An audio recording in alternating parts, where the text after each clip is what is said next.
Right. Ponnavolu Sudhakar Reddy గారు, footage లేదు sir, dead body కూడా లేదు, కాల్ చేసినట్టు ఎక్కడ రికార్డ్స్ లేవు, కనీసం బూడిది కూడా లేదు, రిమాండ్ రిపోర్ట్ మాత్రమే ఉంది మన చేతులు. అసలు ఈ కేసు తేలుతుందా, కొలిక్కి వస్తుందా?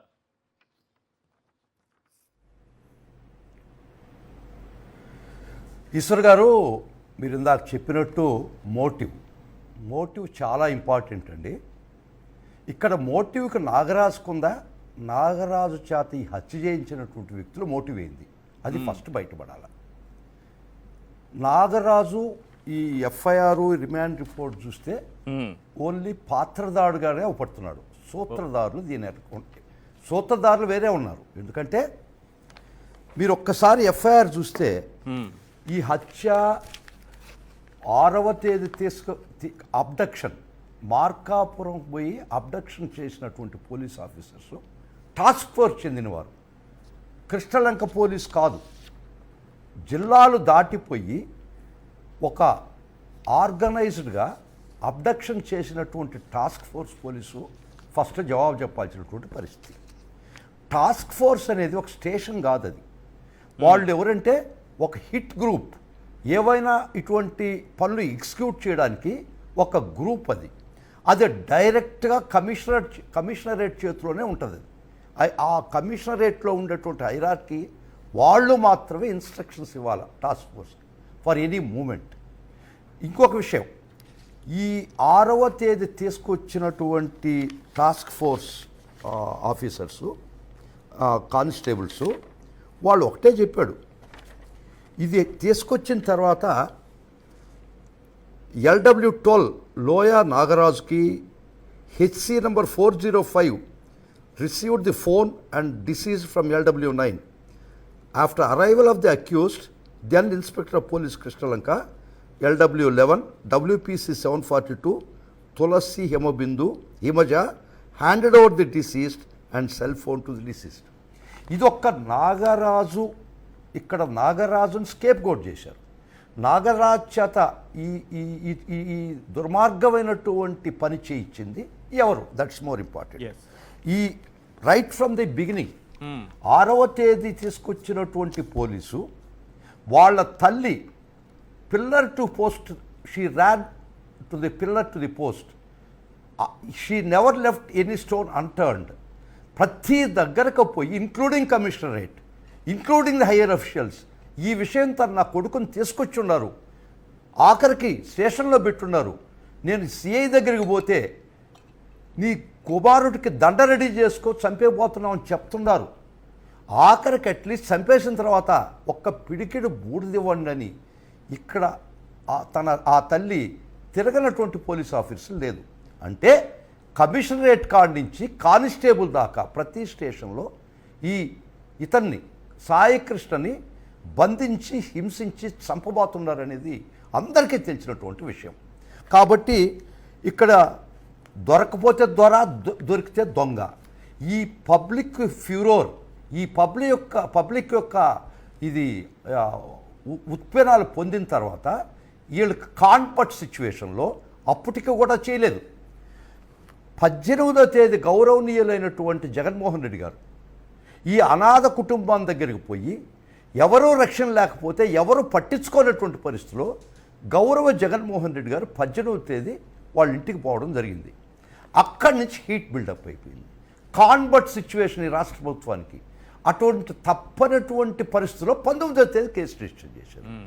6వ తేదీ నుంచి వాళ్ళ తల్లి ప్రతి పోలీసు గడప దొక్కినటువంటి వాళ్ళ అమ్మ ఎవరు కేసు కాదు కదా పట్టించుకోనటువంటి పోలీస్ వ్యవస్థ ఆంధ్ర రాష్ట్రంలో విజయవాడలో ముఖ్యంగా 18వ తేదీ జగన్మోహన్ రెడ్డి గారు పోయి ఇది నేను ఖచ్చితంగా దీన్ని ముందర తీసిపోతాను, దోషులు ఎవరు ఖచ్చితంగా మనం బయటపెట్టాలా, దీనికి ఒక సిబిఐకి ఇన్వెస్టిగేట్ చేయాలని చెప్పి మేము దాన్ని ప్రయత్నిస్తామని చెప్పిన తర్వాత విధి లేని పరిస్థితిలో నీళ్ల మీద పొంగు మీద నీళ్లు చల్లినట్టు ఒక కేసు రిజిస్టర్ చేశారు.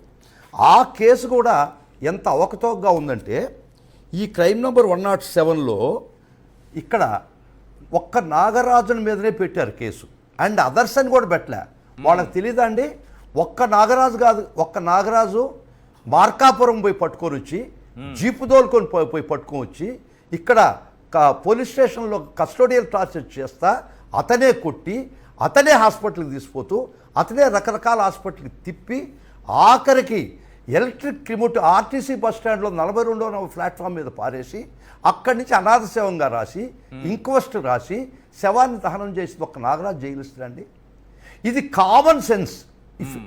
ఈ ఎఫ్ఐఆర్ రిమాండ్ రిపోర్ట్ చూస్తుంటే ఎంత తప్పుడుతనం దీనిలో ఉందంటే చాలా చాలా దుర్మార్గంగా ఈ కేసును మళ్లిస్తున్నారు, మలుపు తిప్పుతున్నారు.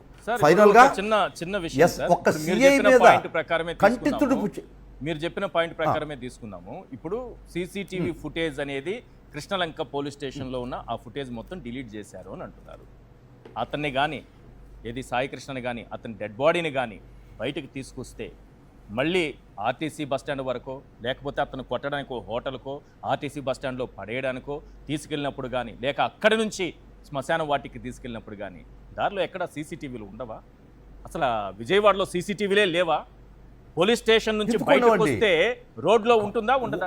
ఏ షాప్ ముందు చూసినా ఈ రోజు ఉంటుంది కదా సార్, ప్రతి ఇంటికి ఉంటుంది కదా సార్. మరి మాకు కనబడలేదని చేతులు ఎత్తేసినట్టుగా కనిపించట్లేదా ఇది?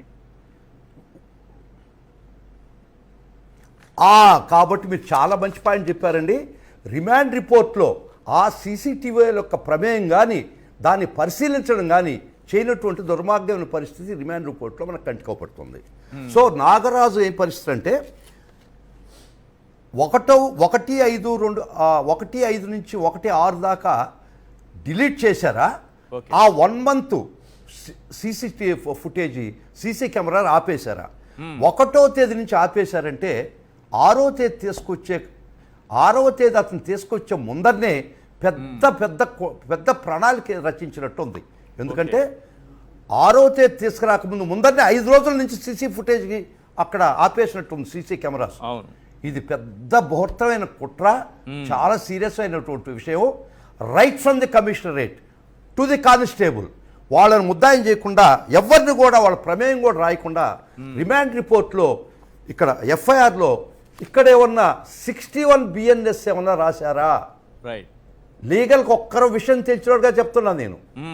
ఈ సెక్షన్లో 61 BNS లేదు అంటే ఈ కేసులో కుట్ర లేదనే వీళ్ళు తేల్చేశారు. వీళ్ళు అట్లీస్ట్ ఆ కోణంలో విచారణ కూడా చేయకూడదని నిర్ణయించుకొని 61 BNS కూడా దీనిలో యాడ్ చేయలేదు. ఇంకొక ముఖ్య విషయం అండి, ఇక్కడ చూస్తే ఎలుక్కు పిల్లి సాక్ష్యం అని ఇక్కడ ఎవరండి సాక్షులు?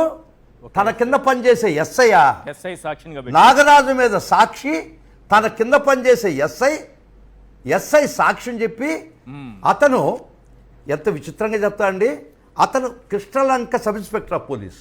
ఆయన మార్నింగ్ నుంచి ఈవినింగ్ దాకా నైట్ కూడా కృష్ణలంక పోలీస్ స్టేషన్లో ఉండే వ్యక్తి. ఆయనకేదో ఫ్లిప్కార్ట్ లేదు ప్యాకెట్ వచ్చిందంట, ప్యాకెట్ ఒకసారి వచ్చింది, 6 నుంచి 8 దాకా రోజు గంటకి ప్యాకెట్ వచ్చిందా? ఈ చెప్పేదానిలో కూడా సమంజసం ఉందా? కాబట్టి ఇక్కడ సాక్షులు కూడా ఏ విధంగా తయారు చేస్తున్నారు ఆ నాగరాజ్ సబార్డినేట్స్. అందులోనే ఒక కీలకమైన పాయింట్ మీరే దాన్ని క్లారిఫై చేయాలి.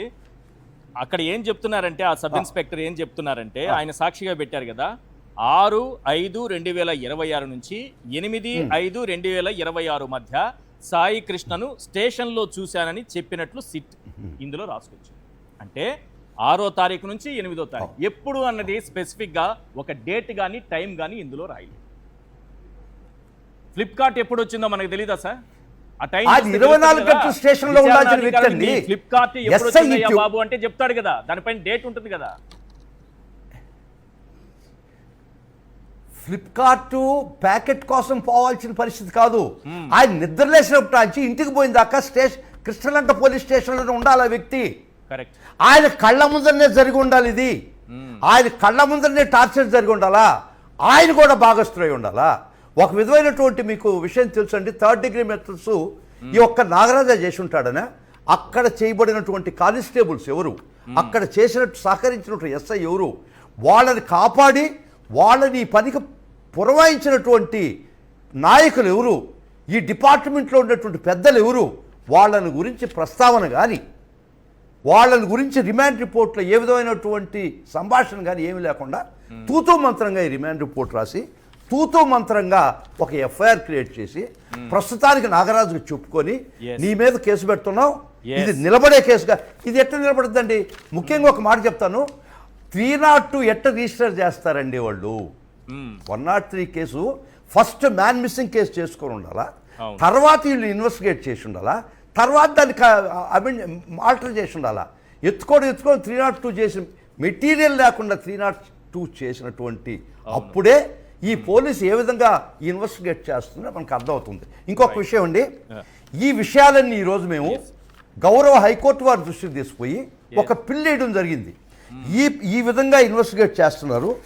ఇక్కడ అంపైర్ వాళ్ళే, ప్లేయర్ వాళ్ళే, ముద్దాయిలు వాళ్ళే, విచారణ అధికారి వాళ్ళ కొలీగ్సా, సాక్షులు ఇచ్చి ఆయన సభ తాపేదారుల, అతను ఎస్ఐ ఆయన మీద సాక్ష్యం చెప్తే ఇక్కడ చెప్పిన సాక్ష్యం మీద 161 అంటారండి, దాని మీద సిగ్నేచర్ ఉండదు. కోర్టుకు పోయి నేను చెప్పలేదంటే నాగరాజు బయటకు వచ్చేస్తాడు. అందుకని సాక్షులు కూడా ఏ విధంగా వాళ్ళు క్రియేట్ చేసుకున్న కోర్టు వారి దృష్టికి తీసుకున్నాం. ఇది ఖచ్చితంగా ఈ సిట్ విచారణకు అర్హత కాదు. ఈ సిట్ విచారణ చేస్తే ఈ ప్రస్తుతానికి వీళ్ళందరూ ముసుగు దొంగలు రాలేరు. ముఖ్యంగా మేము గౌరవ హైకోర్టు వారు ఈరోజు చెప్పినా మేము సిబిఐ ఎంక్వైరీ చేశామని. ఇక్కడ మీరు రుబాబుద్దీన్ షేకు నర్మదాబాయి కేసులు ఒక్కసారి పరిశీలిస్తే సుప్రీంకోర్టు ఒక పోలీస్ అధికారి ముద్దాయిగా ఉన్నప్పుడు, పోలీస్ హయ్యర్ అఫీషియల్స్ ముద్దాయిలుగా ఉండేప్పుడు ఇది పోలీస్ విచారణ చేయకూడదు, ఇది సిబిఐ మాత్రమే విచారణ చేయాలని గౌరవ సుప్రీంకోర్టు ఇచ్చినటువంటి తీర్పుల్ని హైకోర్టుకి సమర్పించాం. వారు 8వ తేదీ తదుపరి విచారణ చేస్తామని చెప్పి ఈరోజు చెప్పడం జరిగింది.